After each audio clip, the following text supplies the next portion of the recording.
Hello students, welcome to EPG Pathshala. I am Dr. Anupama, Professor at Department of Economics, Punjab University, Patiala. I am going to talk about the module Strategies adopted at individual, household and community levels to ensure sustainable urban livelihoods from population, urbanization and poverty. So students, we are going to discuss about the livelihood vulnerabilities, the livelihood assets, the coping strategies and their outcomes in urban areas. The main objectives of this module are to understand sustainable livelihood strategy, the vulnerabilities in livelihoods, the livelihood assets, policies, institutions and processes, the livelihood strategies, and it is also to understand the livelihood outcomes. Livelihoods are the ways in which people generally make a living. Arguably, the term mirrors the concept of a household reproduction strategy.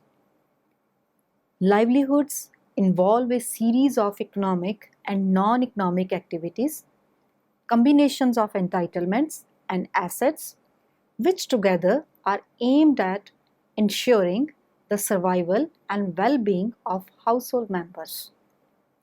This is achieved by employing different types of complementary or reinforcing strategies.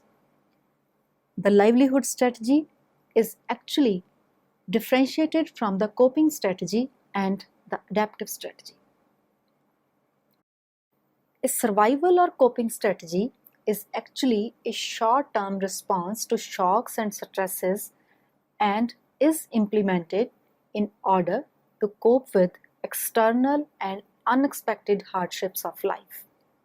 While the adaptive strategy can be a permanent change in the ways of acquiring and using the available assets and resources. Thus, the coping strategies are the short-term, immediate responses, while the adaptive strategies, they refer to long-term and permanent adjustments. Devrox brings forth the idea of livelihood strategies which not only seek to increase their income flows and stocks of assets that spread risk through livelihood adjustments or income diversification, but also minimizes the impacts of livelihood shocks. The way a household copes with and withstands economic shocks depends on the options available in terms of capabilities, assets including both material and social resources, and the activities. A livelihood strategy is the way those options are arranged and selected. Comprehending the driving factors of each livelihood strategy is crucial to improve the response mechanism related to poverty in developing countries. Before we define a sustainable strategy, the first question is, what is livelihood?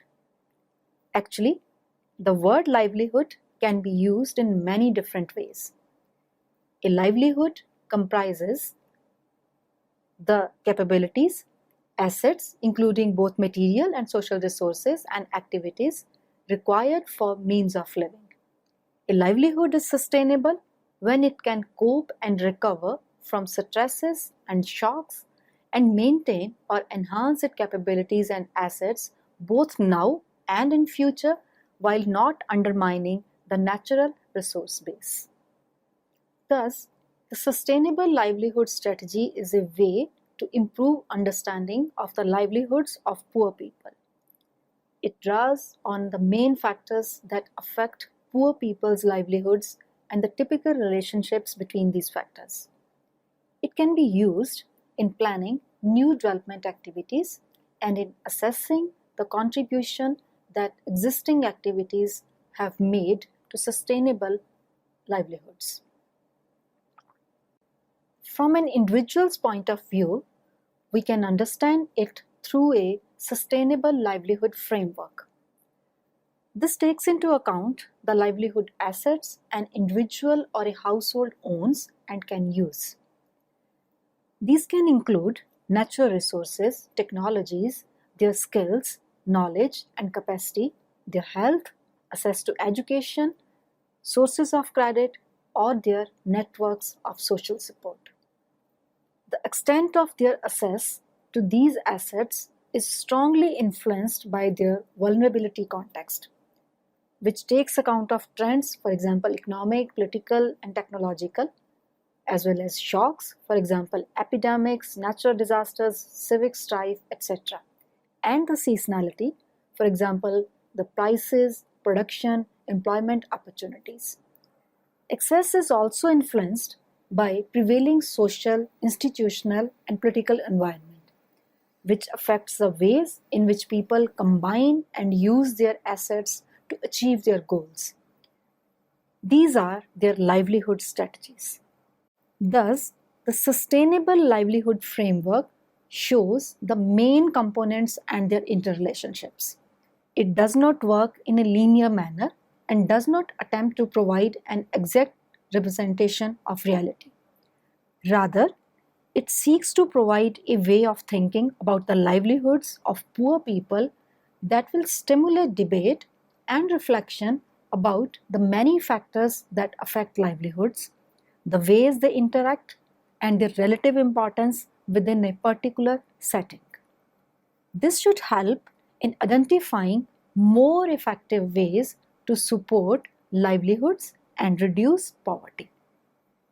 Ideally, sustainability of the livelihoods depends upon the ability of an individual or a household to face the external shocks and stresses. They should not be dependent upon the external support. If they have to rely upon such support, then it should again be economically and institutionally sustainable. This also requires that the long-term productivity of the natural resources is maintained and does not undermine the livelihood options open to others. This leads us to explore the differences in environmental, economic, social, and institutional aspects of sustainable systems. We can discuss the various components of these strategies.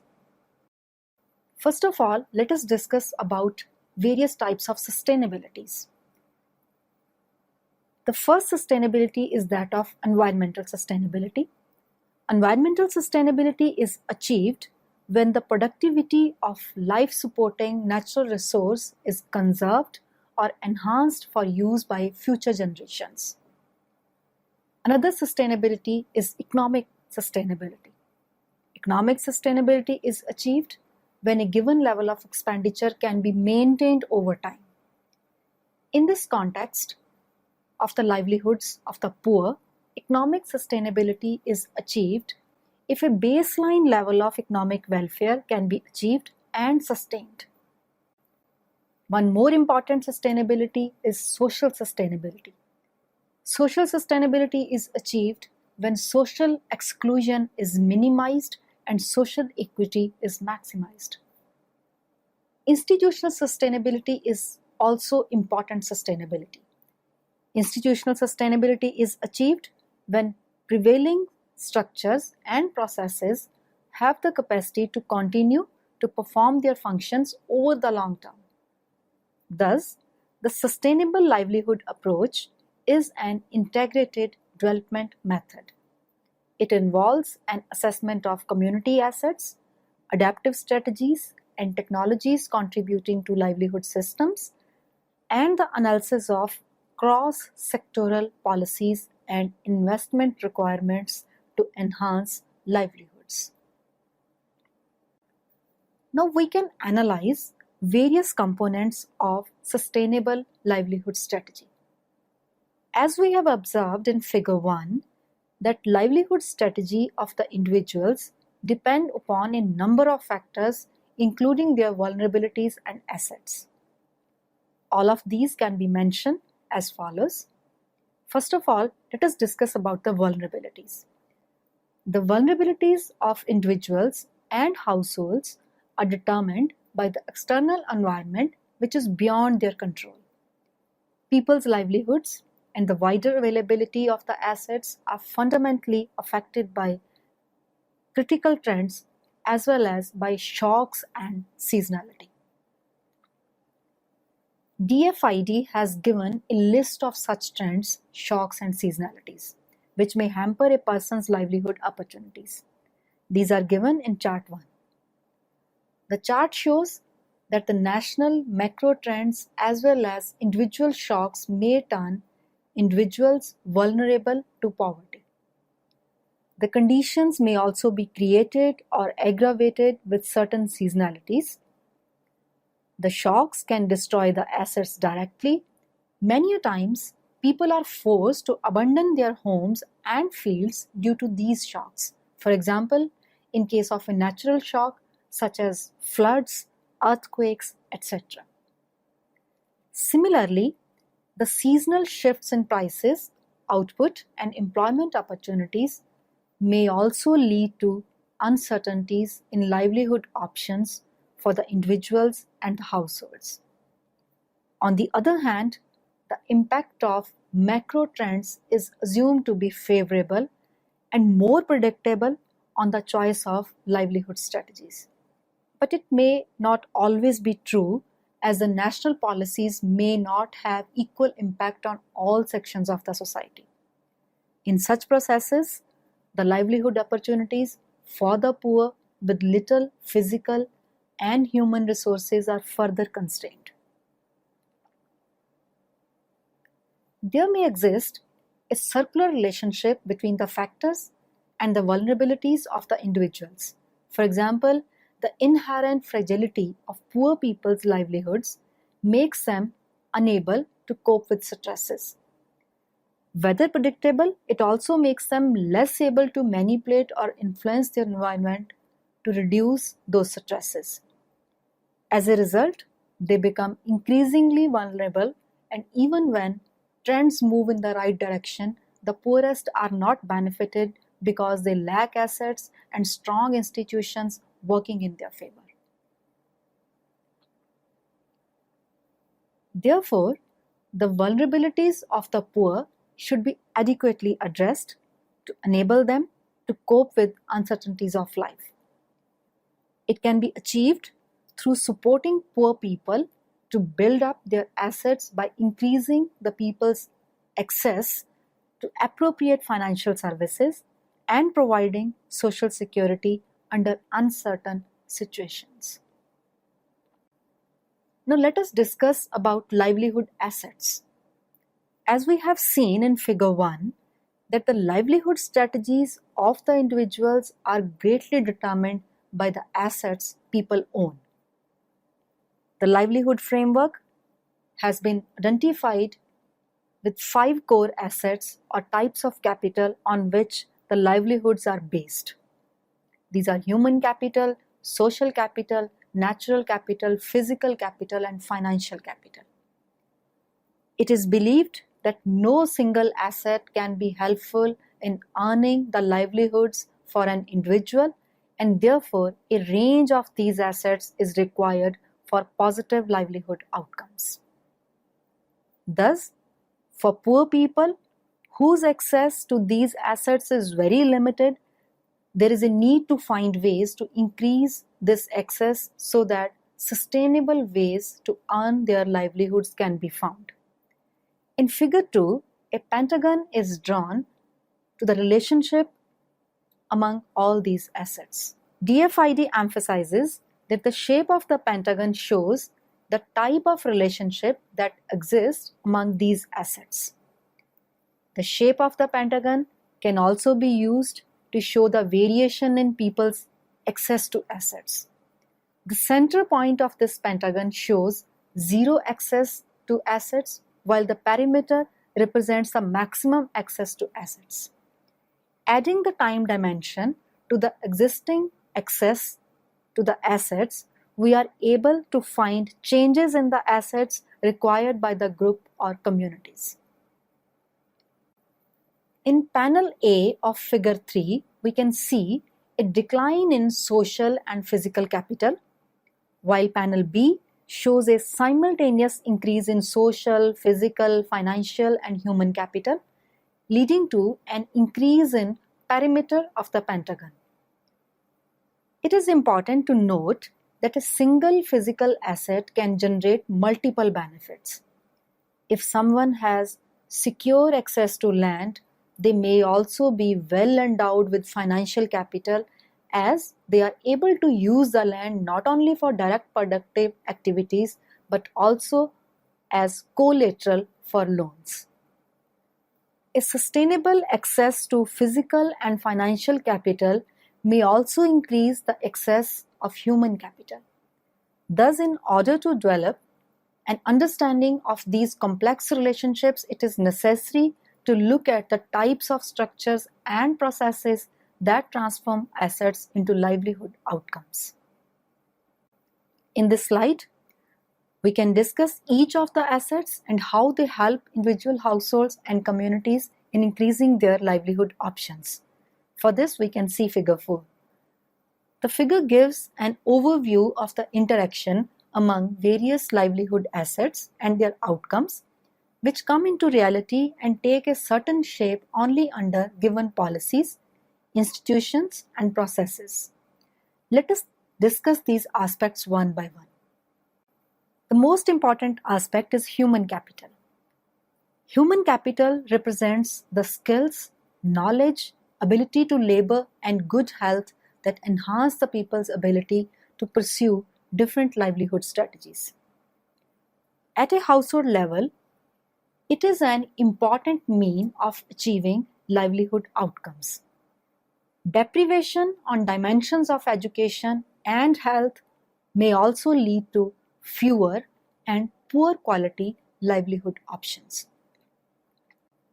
The attainment of a decent level of human capital is also necessary to make an appropriate use of any of the other 4 types of assets. It is therefore necessary for the achievements of positive livelihood outcomes.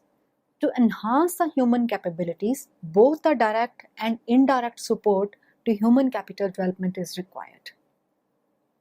The direct support includes provision of health and education, training infrastructure, so that people themselves are induced to raise their human capital level by voluntarily participating in these processes.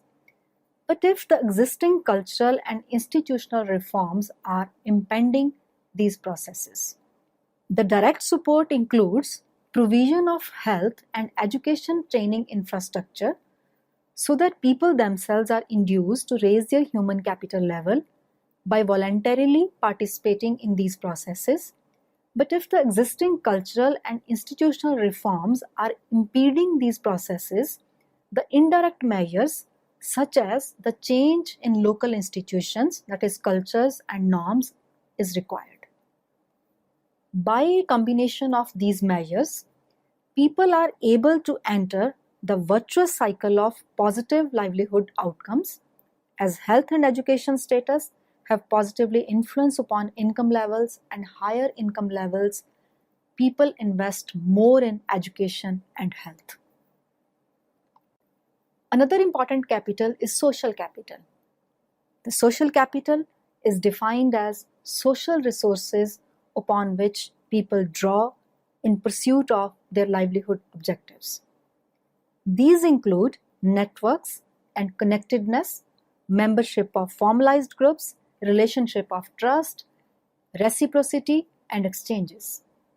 All these are interconnected, as people's connectedness and membership of formal institutions, they go hand in hand, which may in turn increase their access to other institutions and enhance their livelihood options. The social capital is important as it has great influence upon attainment of other assets and therefore on livelihood options. Social networks not only increase people's income and savings, it also enhances development of knowledge, which further promotes human capital. However, the social capital can have both the positive and negative impacts. The networks are generally based upon strictly hierarchical relationships that limit a person's mobility. Besides, the membership of a group may often entail social obligations and prohibit a person from having rational economic decisions. Social capital, working in positive direction, may enhance a person's ability to earn more, while any neglect may undermine social capital as well as trust. Heavy interventions by the groups and related institutions may reduce a person's choices to achieve livelihood objectives. Now let us discuss about natural capital. Natural capital includes the natural resources whose use adds to the output. The examples of natural capital can be land, forests, marine, wild resources, water, air quality, biodiversity, etc. The vulnerability of the households and communities is closely associated with natural capital. Many of the shocks that devastate the livelihoods of the poor are themselves the natural processes that destroy natural capital. Natural capital is very important to those who derive all or part of their livelihoods from resource-based activities. The examples of such activities include farming, fishing, gathering in forest, mineral extraction, etc.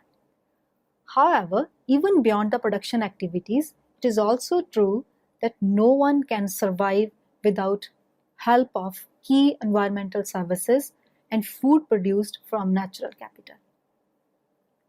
Poor natural capital may also lead to poor health, which further leads to low human capital and fall in savings, that is low financial capital, due to continuous increases in health expenditures. However, for more secure access to and better management of natural resources, the reforms in existing institutions and legislations are required. It is generally viewed that if markets are well developed, the value of resources is likely to be higher, which automatically leads to better management and fewer wastages of available natural capital. Another important capital is physical capital. Physical capital comprises the basic infrastructure and producer goods needed to support livelihoods. The basic infrastructure includes affordable transport, secure shelter and buildings, adequate water supply and sanitation, clean, affordable energy, and access to information. The infrastructure, especially the means of transport and communication, are the key to integration of the remote areas to the mainstream economy or the market. The integration of the remote areas where majority of the poor live not only increases their mobility but also makes them better informed about better opportunities in areas where they wish to migrate permanently or temporarily. On the other hand, it has also been found that a lack of particular type of infrastructure leads to poverty. Without adequate access to services such as water and energy, human health deteriorates and long periods are spent in activities such as collection of water and fuel wood. Inadequacy of infrastructure may also lead to wider inequalities, as without adequate transport infrastructure, essential fertilizers and other inputs cannot be distributed effectively, leading to low agricultural yields and higher cost of transporting agricultural and other products. Also means that producers operate at comparative disadvantage in the market. Insufficient or inappropriate producer goods also constrain people's productive capacity and therefore the human capital at their disposal. More time and effort are spent on meeting basic needs, production, and gaining access to the market. Therefore, for enhancing the livelihood opportunities, there should be focus on adequate infrastructure facilities.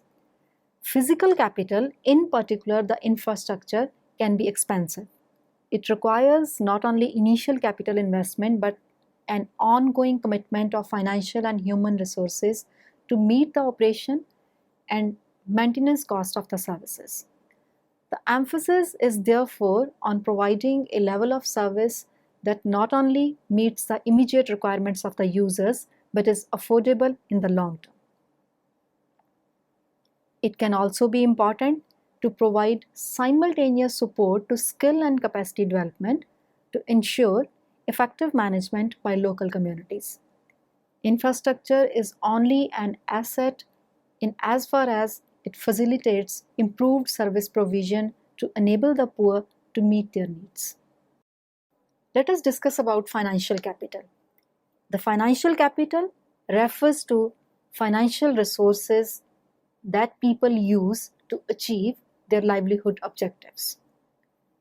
The main sources of financial capital are available stocks and regular inflows of money.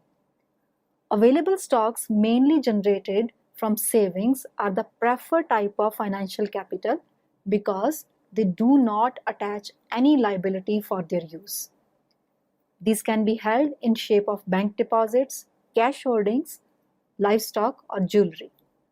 Financial assets can also be obtained through credit providing institutions.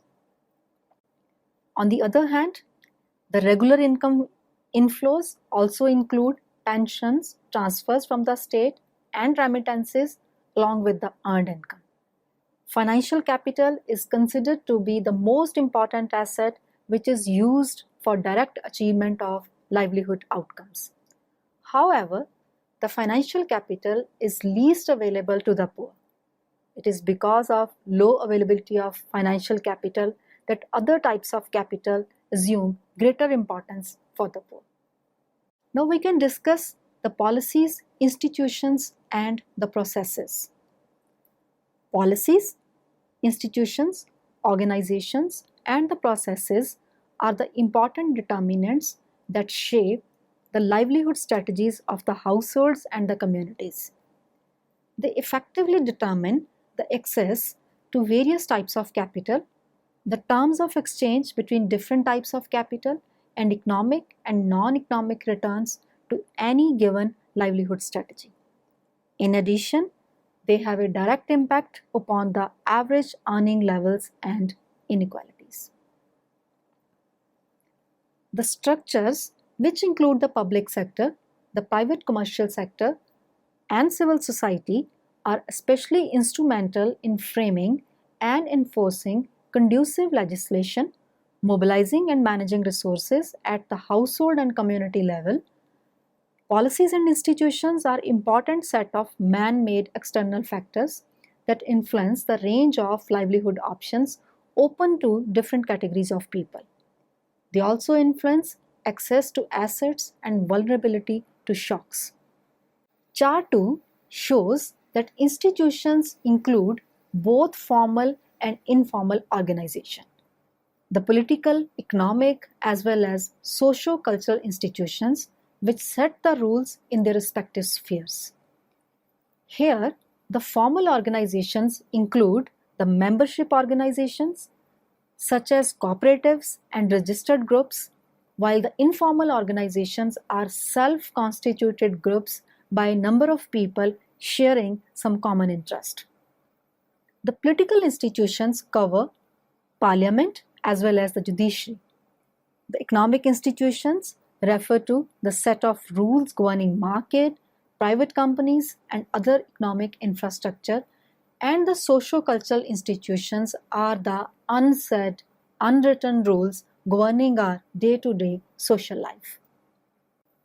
An enabling policy and institutional environment makes it easier for people, poor and less poor, to gain access to assets they need for their livelihoods, while disabling policy and institutional environment may discriminate against the poor, thus making it difficult for them to get access to land, livestock, capital, and information. These impacts of the policies on the livelihood strategies are shown in Figure 5. The figure clearly shows that the enabling policies, institutions, and processes lead to winning livelihood strategies, and so positive livelihood outcomes, while the disenabling policies, institutions, and processes lead to losing livelihood strategies and therefore negative livelihood outcomes. Originally, DFID framework upon which whole of the present analysis is based has used the term structures and processes.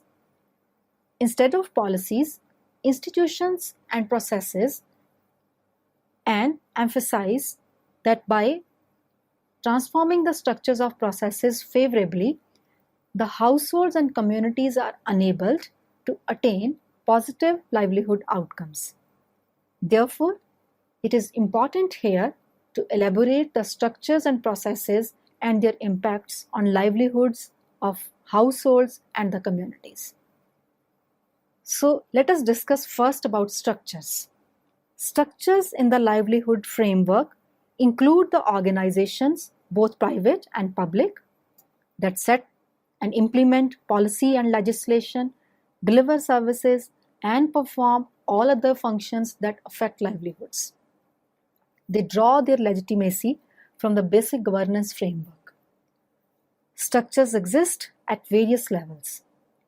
Chart 3 clearly indicates that the structures comprise of two broad sectors, the public sector and the private sector. The public sector includes the legislative bodies, the executive agencies, judicial bodies, and other parastatals, quasi-governmental agencies. While the private sector, this includes the commercial enterprises and corporations, civil society organizations, and NGOs. Structures play important roles because they make processes function. Without legislative bodies, there is no legislation. Without courts to enforce it, legislation is meaningless. An absence of appropriate structures can be a major constraint to development. This is a particular problem in remote areas. Many important organizations, both private and public sector, do not reach these areas. As a result, services go undelivered, markets do not function, and people's overall vulnerability and poverty increases. Moreover, when people do not have access to organizations of the state, they often have little knowledge of their rights. This disenfranchises them and makes them